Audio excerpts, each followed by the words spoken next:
Research shows us that up to 73% of employees are not engaged at work. With remote work and with working from home, this figure has increased astronomically. In this video, I'm going to reveal the 5 best kept secrets to get your teams engaged and performing again.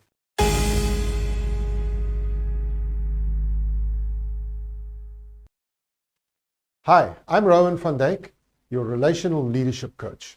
I provide tips and tools that allow you to create commodities of trust in your teams and organizations. If you are new to my channel, please hit the subscribe button below and remember to also ring the bell to be notified of any future videos. As we all know, this feeds the algorithm and it allows me to put out more content for you to watch. Remember, stick around to the end of the video where I will be giving you a free tool to measure the engagement of your team. Quick question before we start. Are you battling to get your teams engaged? If you are, I would like to hear from you. So hit the like button and put your frustration in the comments below.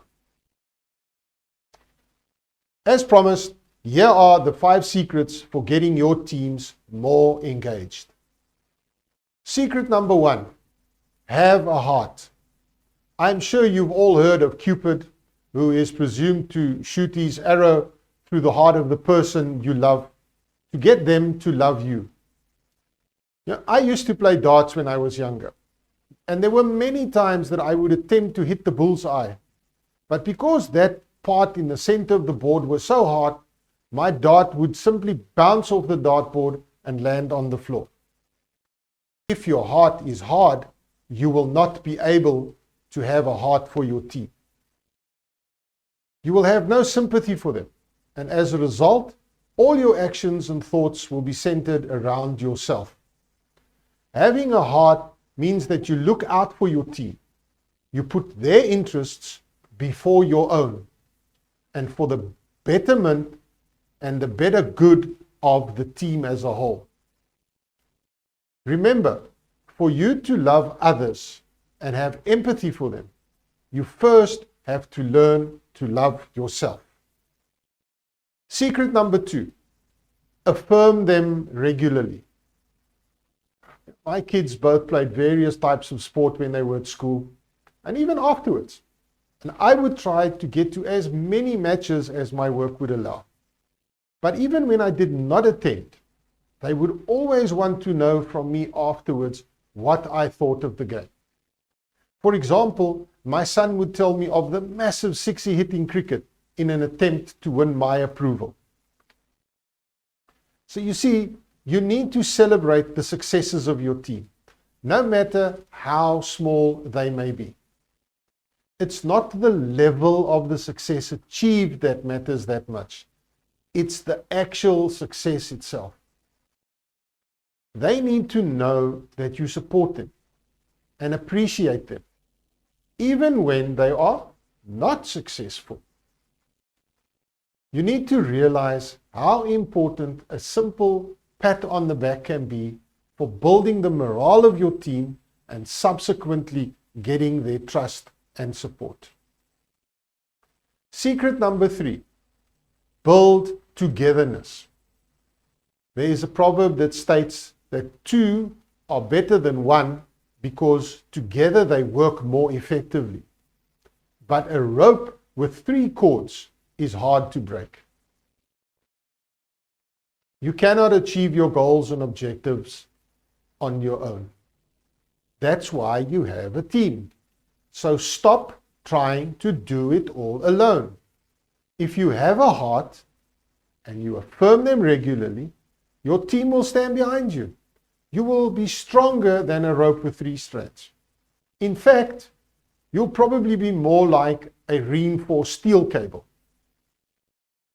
Togetherness allows the team to operate as a unit and thereby ensuring your team's objectives will be reached without you having to put in all the effort. And the best part, your team will function at 100% and better, simply because they trust you and they want to please you. Secret number 4.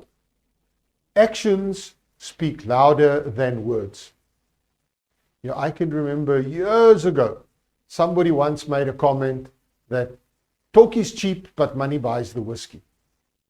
What they were actually alluding to was the fact that actions speak louder than words. Don't tell me what you're going to do. Do it. As a leader, it's good to plan.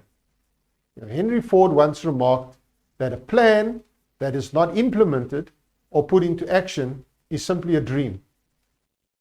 So don't be a dreamer, be a doer. Show your team through your actions that you value them and their efforts. Having a heart and affirming them regularly will build togetherness. But you doing what you promise and backing your team and sticking up for them are the actions that they will be able to see that will confirm to them that you are not just doing lip service. If you say you're going to do something, do it. If they are struggling for whatever reason, roll up your sleeves and get in the trenches with them. Secret number 5. Expect the unexpected. Things are not always going to go the way you planned. Just look at what happened to us through COVID-19. Life is full of surprises. But if you have the backs of your team, they subsequently have your back, and you will bounce back from any challenge you may face as an organization or a team. Go full out to achieve your objectives and goals. But always keep in mind, you might have to implement Plan B. Communicate regularly with your team. Do not withhold information that is important to them. No, you don't have to share every little secret, but be open and transparent with the information that is important for them to perform their respective functions. The largest portion of the communication should be dedicated to regular feedback. Keeping them informed and up to date will show them that you value them, and this will get them more engaged and motivated. And then there's a 6th secret. Leadership and this process of getting your team engaged, it's a journey. Something I've learned time and time again is that nothing good happens overnight. As a leader, you didn't suddenly wake up one morning and you were a leader. No, you had to learn through experience, the same as all of us. In the same way, implementing these steps is going to not bring you overnight results. Instead, it will be a process over time. If, however, you do not persevere and be resilient in your implementation, you will not see the positive results. So implement these 6 steps. Implement them daily, and you will see the difference in your team's engagement and the levels of motivation. Always keep one eye on the future, anticipating possible change. As promised, you can access your free deep dive leadership scorecard by clicking the link in the description below. Also check out the other links to my book and to other resources that are available for you to use. Remember, subscribe to my channel, like and share this video so that others can also share in the content. And if you want to discuss this topic or other leadership queries further, please feel free to visit my website and schedule a no obligation 15-minute virtual coffee with me. See you soon.